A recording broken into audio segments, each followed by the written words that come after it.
Salam sepak bola, teman-teman netizen atau warganet yang saya hormati semuanya. Welcome back ke konten terbaru dari channel YouTube Triple B. Dan di konten terbaru hari ini, saya ingin memberikan analisa dari pertandingan di English Premier League antara Manchester United versus Leeds United yang berakhir dengan hasil imbang 2-2.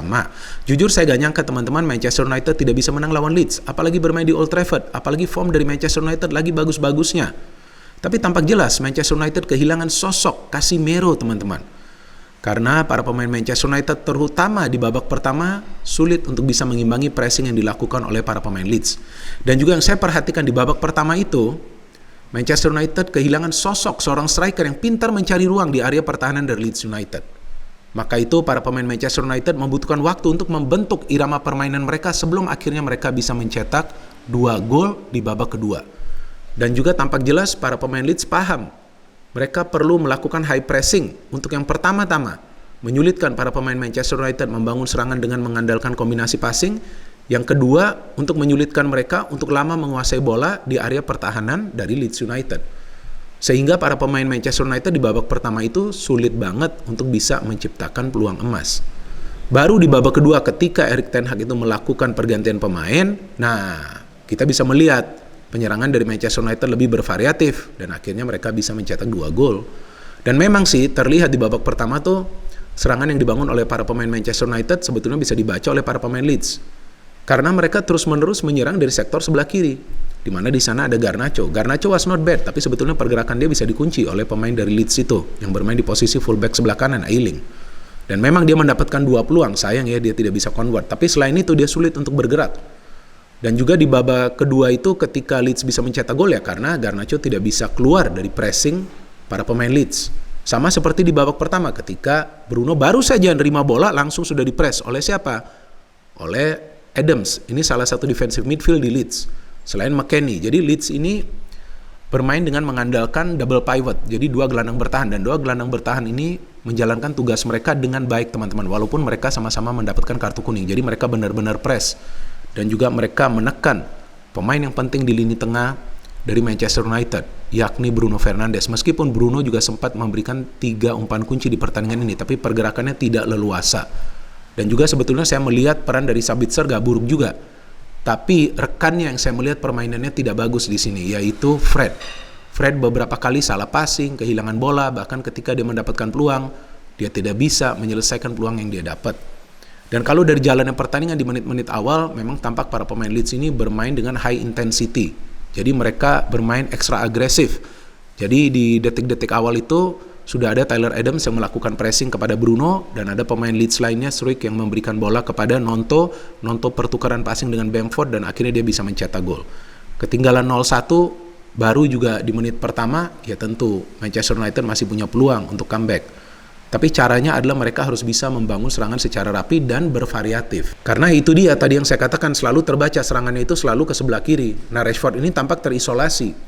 Dan juga Weghorst tidak bisa memberikan kontribusi sama sekali kan. Jadi memang seharusnya nih Rashford ini bermain di depan atau bermain di sebelah kiri. Karena disitulah posisi ideal dia. Nah di babak pertama itu sebetulnya MU memang mendapatkan peluang kan dari Garnacho 2 dan juga dari Sabitzer ya. Yang tendangannya bisa ditepis. Tapi selain itu ya sulit mereka untuk bisa menciptakan peluang lagi ke gawang dari Leeds karena pressing dari para pemain Leeds ini bagus. Nah di babak kedua itu yang paling penting tuh pergantian pemain dari Ten Hag. Tapi sebelum ada pergantian pemain tersebut kan kebobolan lagi kan MU kan. Dan kemudian ternyata gol bunuh diri dari Varane ketika Summerville tuh pemain dari Leeds coba untuk memberikan crossing. Nah ketika 2 pemain masuk dari bangku cadangan, Sancho dan juga Pellistri, baru saya melihat ada pola serangan yang lebih bervariatif dari para pemain Manchester United karena gak selalu bermain dari sektor sebelah kiri, tapi juga bisa bermain dari sektor sebelah kanan. Karena ada Pellistri dan juga Rashford kan pindah ke depan. Jadi Pellistri di kanan, Sancho di kiri, Rashford ujung tombak. Nah disitulah baru permainan dari Manchester United lebih bagus dalam urusan mereka menyerang. Nah sampai akhirnya kan mereka bisa mencetak 2 gol kan. Gol dari Rashford juga bagus ya, dia bisa mencari ruang di area pertahanan dari Leeds di dalam kotak penalti. Dan memang sih Manchester United adalah tim yang banyak mencetak gol dari dalam kotak penalti pertahanan tim lawan seperti Arsenal dan juga Manchester United. Jadi jarang banget mereka mencetak gol dari luar kotak penalti kan. Dan gol dari Rashford ini membuktikan bahwa ketika dia diberikan kesempatan untuk bermain sebagai striker, ya pemain ini bisa perform sih. Dan setelah itu ya akhirnya MU bisa mencetak gol menyamakan kedudukan. Kita bisa melihat pertukaran passing yang cantik ya di antara Luke Shaw dan juga Sancho yang akhirnya dia bisa mencetak gol. Memang sudah lama Sancho gak mencetak gol dan tampaknya sekarang peran Sancho dibutuhkan di Manchester United, teman-teman. Performanya bagus juga di pertandingan ini. Beberapa kali pergerakan individunya menyulitkan juga para pemain Leeds dan juga fullback mereka tuh ya, Ayling, yang sebelumnya bisa mengawal Garnacho.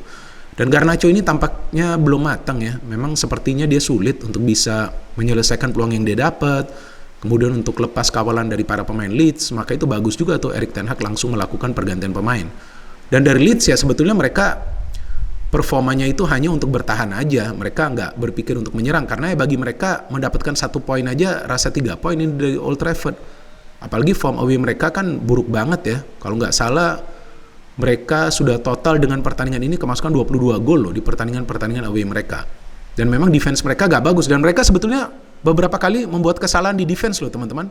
Kehilangan bola, sayangnya para pemain MU tidak bisa memanfaatkan situasi tersebut. Jadi seperti yang saya jelaskan di konten preview bahwa kesulitan dari para pemain Leeds itu adalah berkoordinasi di lini pertahanan. Sering ada banyak kesalahan secara individu dan juga secara kolektif.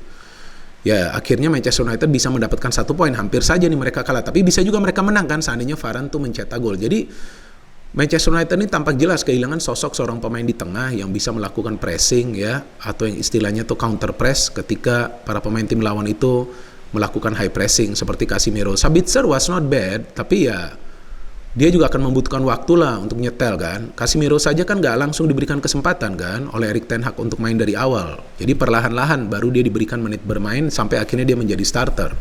Dan Fred ini yang saya melihat sih ada masalah nih di Fred nih ya. Performanya gak konsisten nih. Jadi ketika sebelumnya dia bersama Casemiro mainnya bagus tuh lawan Palace, tapi ternyata di pertandingan ini waduh kacau banget permainannya. Ya tapi gak ada pilihan lain lagi kan bagi Manchester United. Dan juga Weghorst ini saya gak ngerti dia dibeli buat apa ini. Hanya untuk mengganggu para pemain di pertahanan tim lawan atau untuk mencetak gol sih. Karena ya dia sulit banget mencari ruang ya. Beda banget loh ketika Rashford itu bermain di lini depan. Wah baru kita lihat bahwa Rashford itu bisa mengganggu para pemain Leeds. Dan Leeds juga secara keseluruhan gak banyak peluang. Dari 2 gol tersebut dan juga satu lagi yang Aronson ya. Pemain pengganti mereka yang tendangan bebasnya itu terkena tiang. Dan oke, satu lagi lah Struijk itu yang sundul ya, yang bisa di save oleh De Gea.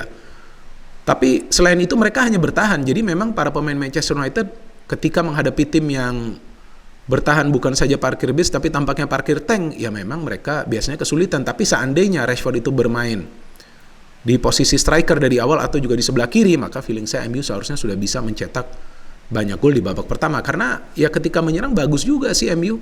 Dan Bruno nih permainannya semakin hari semakin baik. Dia memberikan 3 umpan kunci di pertandingan ini. Ke Garnacho, 2, kemudian dia memberikan 1 lagi itu kepada Varane.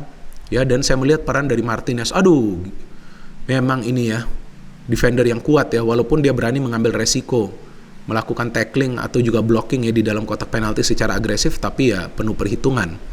Kalau gak ada Martinez, waduh itu beberapa kali counter dari para pemain Leeds bahaya banget loh teman-teman. Jadi para pemain Leeds ini mau membangun counter pun sebetulnya gak gampang. Varane dan Martinez ini bagus banget ya duetnya di belakang. Nah artinya Erik ten Hag ini sebetulnya sudah mendapatkan duet di center back nih, yaitu Varane dan Martinez. Di tengah sebetulnya dia sudah dapat juga Casemiro dan Eriksen. Sayangnya Casemiro gak bisa bermain karena dapat kartu merah di pertandingan sebelumnya dan juga Eriksen yang cedera. Jadi ya tampak MU ini kehilangan lah sosok pemain yang pertama bisa melakukan pressing di tengah dan kedua sosok pemain yang bisa build up dari lini tengah dengan umpan-umpan kuncinya yakni Eriksen. Nah sekarang ini akan semakin sulit bagi Manchester United jika pemain lainnya seperti McTominay tidak bisa cepat pulih ya, karena sebetulnya McTominay juga not bad. Kalau saya disuruh pilih antara Fred atau McTominay maka saya akan pilih McTominay. Ngotot dan umpan-umpan dia sebetulnya cenderung akurat daripada umpan-umpan Fred. Fred berapa kali itu kehilangan bola sehingga para pemain Leeds bisa merebut bola dan coba untuk membangun counter. Jadi ya ini juga adalah bagaikan kemenangan lah ya bagi para pemain Leeds ya, karena sebelumnya kan mereka di pertandingan-pertandingan away sulit banget menang ya. Mereka baru sekali menang loh di pertandingan away lawan Liverpool ya, wajar lah Liverpool maka itu sekarang kan berada di zona papan tengah. So ya bagi para pemain Manchester United di pertandingan selanjutnya lawan Leeds lagi, main di kandang Leeds tentu akan berat ya. Mereka harus bisa mengimbangi pressing dari para pemain Leeds dan juga ya itu dia membangun serangan secara bervariatif. Ya kalau hanya membangun serangan dari satu sektor ya tentu itu akan memudahkan para pemain Leeds untuk bisa mengantisipasi serangan dari para pemain Manchester United. Dan kalau menurut saya Manchester United masih punya peluang untuk menjadi juara walaupun selisih poin mereka masih cukup jauh dari Arsenal. Tapi jika mereka bisa menang di 2 pertandingan selanjutnya di Premier League dan Arsenal ada nyelip sekali dan Manchester City ada nyelip sekali, nah mereka akan membuka peluang untuk bisa menjadi juara, meskipun bukan itu targetnya kan. Targetnya adalah untuk menyelesaikan musim ini dengan berada di top 4 zone agar bisa kembali bermain di Liga Champions. Tapi kalau bisa juara, kenapa enggak? No hate, no politics, only football. Salam sepak bola.